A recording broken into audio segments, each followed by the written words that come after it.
În joia din Săptămâna Sfintelor Patimi, concertul vocal simfonic al orchestrei și corului Filarmonicii Banatul oferă publicului șansa unei fascinante călătorii în imperiul frumosului muzical.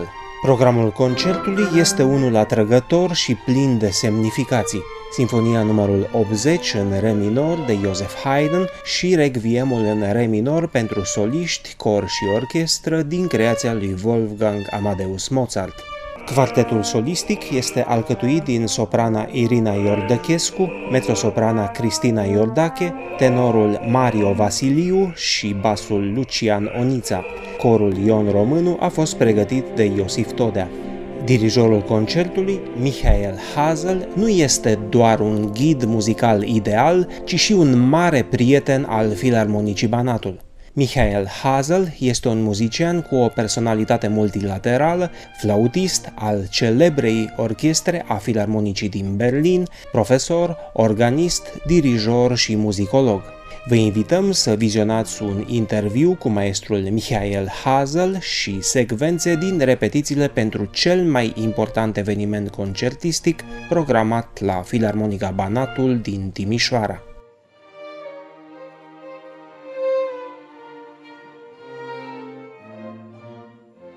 Welcome back in Timisoara, Maestro Michael Hasel. First of all, I would like to congratulate you for your brilliant performance from the last year Berliner Philharmonicers concert in Bucharest. On September 3rd, the orchestra participated after 15 years of negotiations at the UNESCO Festival. How was it for you to play for the first time in Bucharest? I think it was for all my colleagues a great experience because everybody knew about that festival, the history of the festival, all the famous artists who have been part of that festival, and we haven't been in that place before. And so everybody went with very high expectations, and it was wonderful. We had a fantastic audience. Well, the concert hall is not the best hall in the world, but it's okay. And for a piece like the Shostakovich number 4, what is enormous and huge and very loud piece, it was the better choice than to play in the Athenaeum. Yes. But everybody was extremely happy. And now you are for the second time in Timisoara to conduct the Banatul Philharmonic Orchestra and the choir. What do you know about Banatul Philharmonic's history? Well, last time I got some information about the long and fantastic history of that institution. How many of in former times, how many of the most famous artists, conductors, soloists, composers have been here in Timisoara, and I was very happy in the end to get the offer to sign in the Red Book where all the artists were, like Johannes Brahms, Fritz Kreisler, Bela Bartok, and so it was really a very touching moment for me. I would like to ask you, how would you describe your current partnership with our music ensembles, the orchestra and the choir? It's a nice experience. After last time where we had a kind of mixed program with Richard Wagner, brilliant Meistersinger, premiere of a contemporary piece and a Dvorak symphony in the end, so a mixed program. This time we have only classical pieces, a Haydn symphony and the Mozart Requiem, what is, of course, a completely different repertoire, highly demanding for the players and also for the choir. It was the first time that I met the choir, and I was really extremely positive, surprised about the professionalism and the quality of singing. And also the soloists are wonderful, so I'm looking forward for a beautiful performance of the Mozart Requiem. So you conduct here in Timisoara works by Haydn and Mozart, two of the best-known composers from the classical period. How do you approach Haydn's universe? For me, Haydn is the greatest genius aside from Johann Sebastian Bach. I love his music for any reason.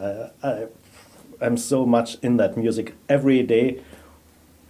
after sleeping, I go to my office and playing one of the Haydn sonatas on the piano or so, and I'm enjoying that so much. And the cosmos of the symphonies, it's so huge and so interesting, and every single piece is different.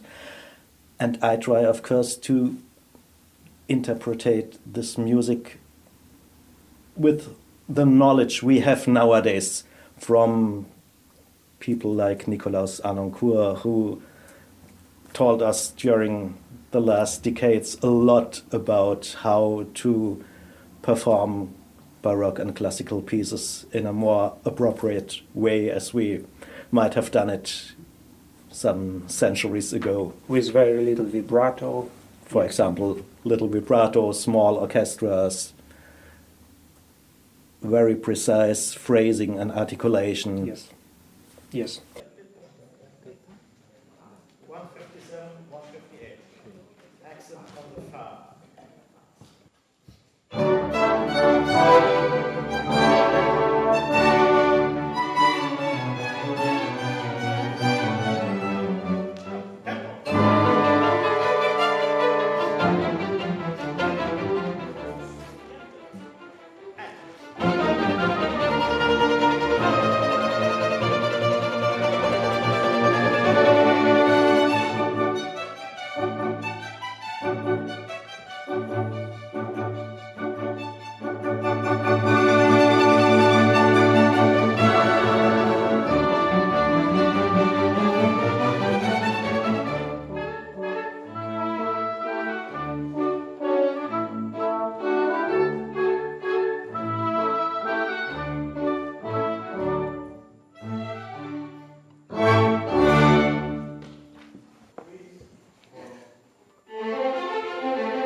Let's do the next place. It is 48.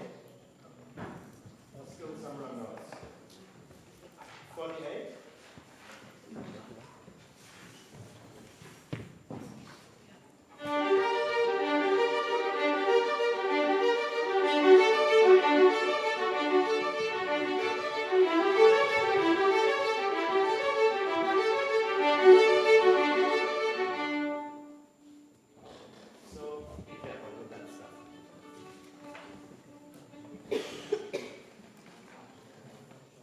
Once flute and relief from 70.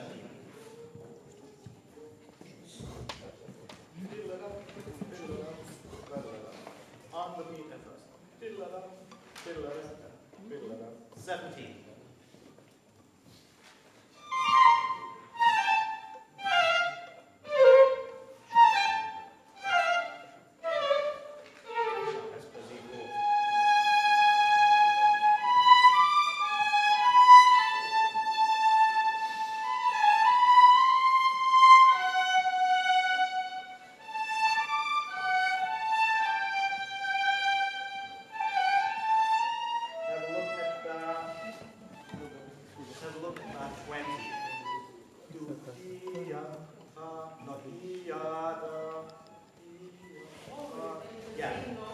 Mozart's Requiem was composed in 1791 in Vienna and left unfinished at the composer's death on December 5th. What are your thoughts about the myth surrounding Mozart's Requiem? It's difficult to say.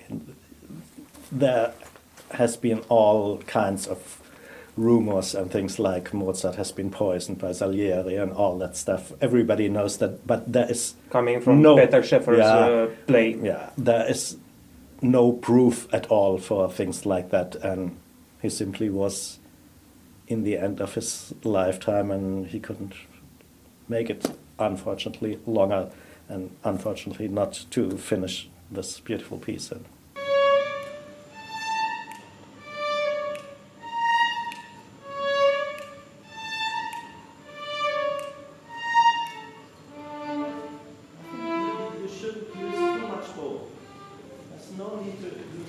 low. Where are you doing that? In the middle and just, yeah. And not too much low in the middle and very gentle. One more time. Important conductors have said that the Mozart's Requiem is one of those pieces that, if someone wakes you up in the middle of the night, you should be ready to perform it. Do you agree, Maestro Hasel? In the middle of the night, why not? Yes. Yes. I would do so. Yes. Which completion of the work do you consider to be the best? There are so many. Yeah, there are so many. I personally would have done the Robert Levine version because I think this is the most elaborate and stylish version we have nowadays. But for any reason it was too complicated because it's different parts for the chorus and the orchestra, and you need really the special instruments like corno di bassetto and so on. So I decided to stay with a Süßmayr version, what is not the best, but well, it's anyway the version which was performed shortly after Mozart's death. Yes. Yeah. Yes.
Mozart's Requiem, it's an extraordinarily beautiful work, both melodic and spiritual. As a vocal performance, this is one of the most difficult pieces a choir could attempt to do. Is it so? Do you agree? The day before I spoke to Mr. Todea, the chorus master. Yes. What's about the B minor mass of Johann Sebastian Bach? Have you done that before? Yeah, he said, oh, well, what, it's long time ago. I think this is really way more difficult, but Mozart is always highly demanding for everybody.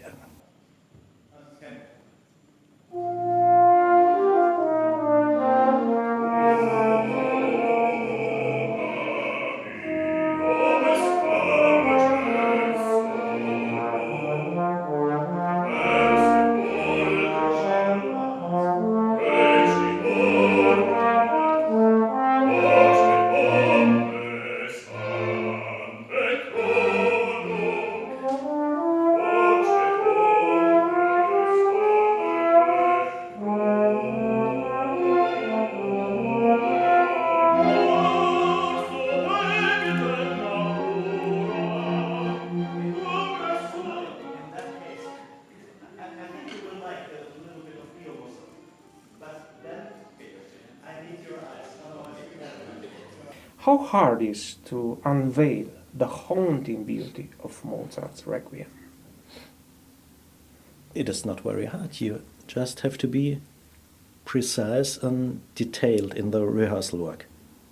When you just play it, well, you get a picture, but the picture is gray and no structure in it. But you have to work on every single bar to bring this work really to life. The whole piece, Yeah. yes. Yeah. In what way a conductor, Simon Rattle for example, approaches the mysterious wonder of this haunting classic? with the Berliner Philharmoniker? Well, Sir Simon is also a great fan of the music of Joseph Haydn, so we have done many Haydn symphonies. We have done, of course, a lot of Mozart symphonies. As far as I remember, we haven't done the Requiem with Sir Simon. We have done that years before with Claudia Abbado and so, but I can't remember a performance of the Requiem so far. Next day, after the concert, you have scheduled a flute master class at the Faculty of Music in Timisoara. We all know that you have a tremendous history as a musician, as a flute artist. What should be the main artistic goal of a young flute player, Maestro Hasel? Well, the artistic goal for every musician should be to improve, getting better, and refine your abilities and your knowledge and open your mind. And that's not only for young people, it's also for the old people like me. We have to work on that. What was the best advice you received in your wonderful career? Work on basics. Very simple. Yes, yes.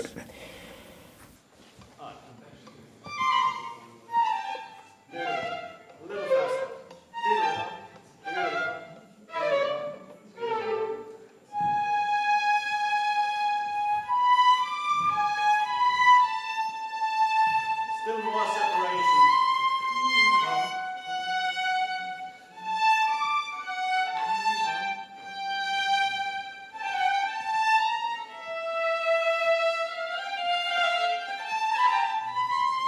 Can you make that lighter? Not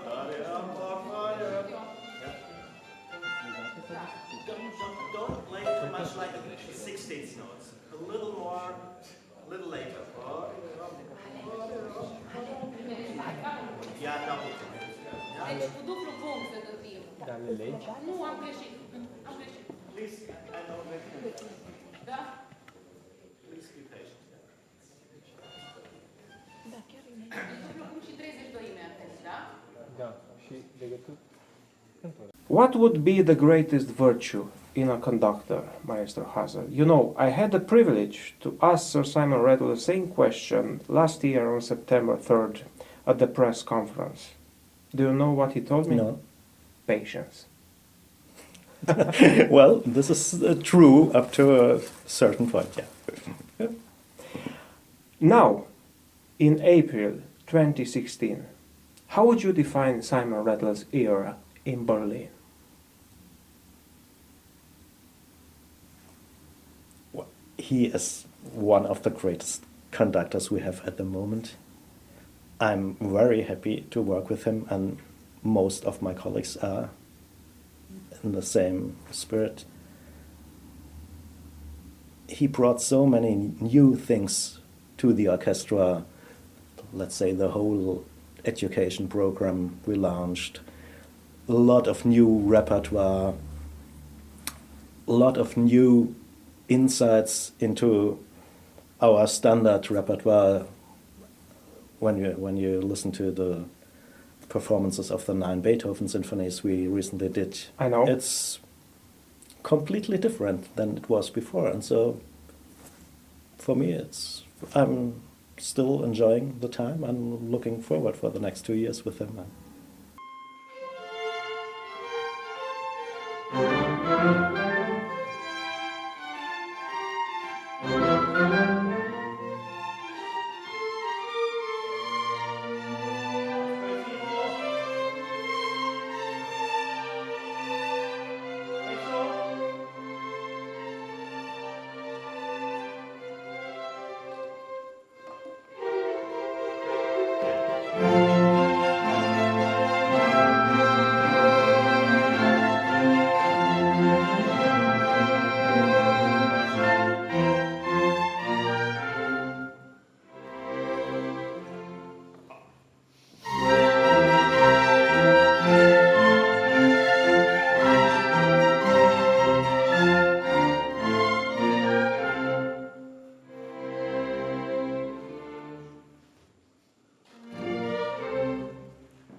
Kirill Petrenko is the new chief conductor designate of the Berliner Philharmoniker. From what I understood, the orchestra voted for the Russian conductor by a large majority. He has been the director of the Bavarian State Opera since 2013 and worked already with the Berliner Philharmoniker as a guest conductor. About Kirill Petrenko, one of your colleagues said, with him it was like when you are coming back. It was really love at first sight. We really appreciated what he was doing. Was Kirill Petrenko always a leading candidate for the job? I ask this because for many people the orchestra choice was a big surprise. He is a great conductor, great musician, but there are other great marquee names.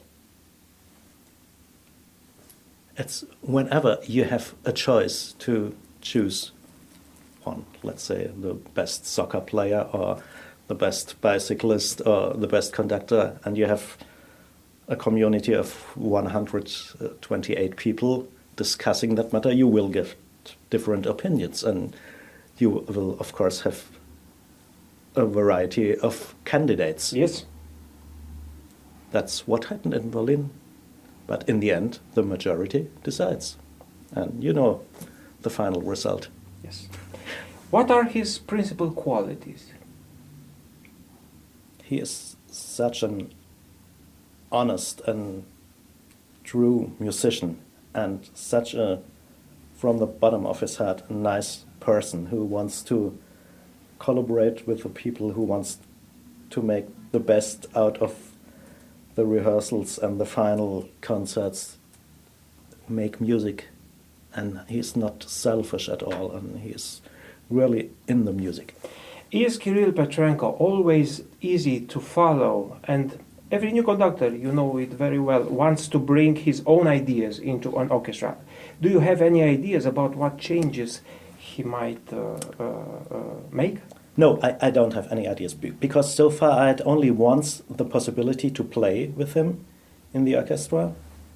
That was a fantastic experience. But then I saw him only as a conductor several times when he was the music director of the Komische Oper in Berlin, and yes. I saw also 2 performances in Munich in the State Opera, and that was so convincing. But as a conductor from rehearsals also, I don't know him very much so far. Yes.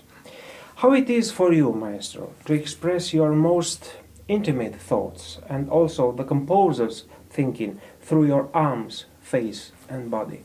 Well, that's what you have to do as a conductor. It's Yes. part of the business. I try not to make a big show, and that's solid working. Is there any other art form you consider superior to music? It's difficult to compare, you know. Yes. I'm very much interested, let's say, in architecture, so what is also a very interesting matter, but it is different to music. But also music is a architectural form. When you look at pieces like a B minor mass, so that's really a build up of the different movements, and so that comes pretty close, I think. Yes. What do you enjoy doing when you are not conducting or playing the flute and piccolo? I'm playing a lot on my piano.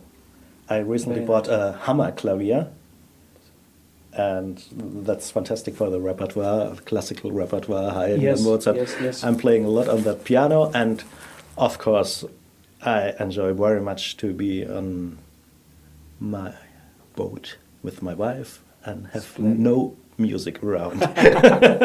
What is, in your vision, maestro, the meaning of music and life? That's a very philosophical, difficult question. Well, music can a thing what can extremely enrich your life and your growing as a human being. It can bring you up to another sphere and to another understanding of the world and the cosmos. Have you got a philosophy for your life? No, not yet.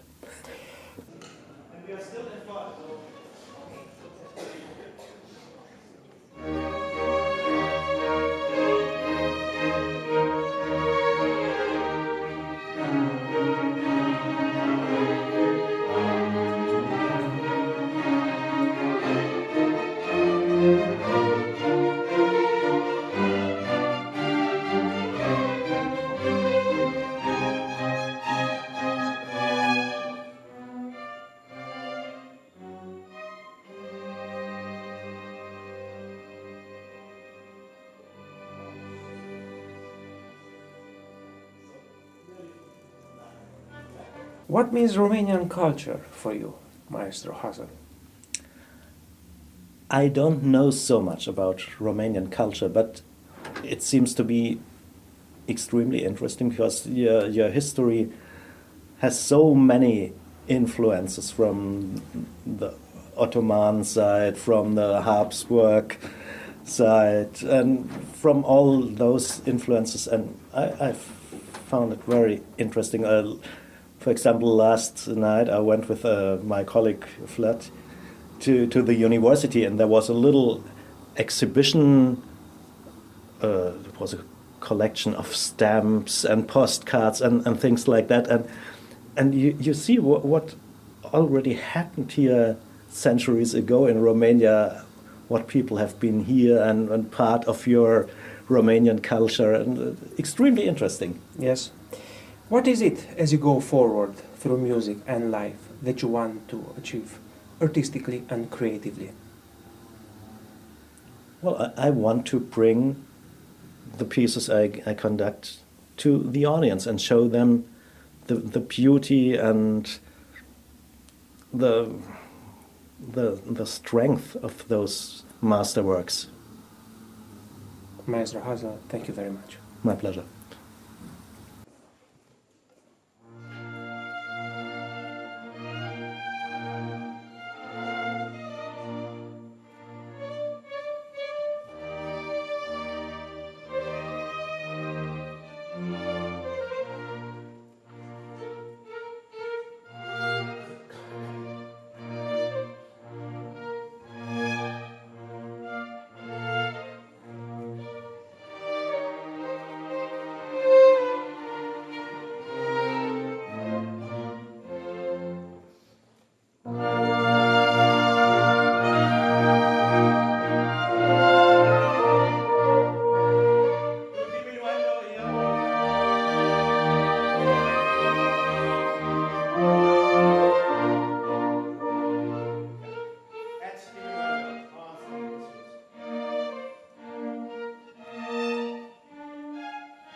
Thank you.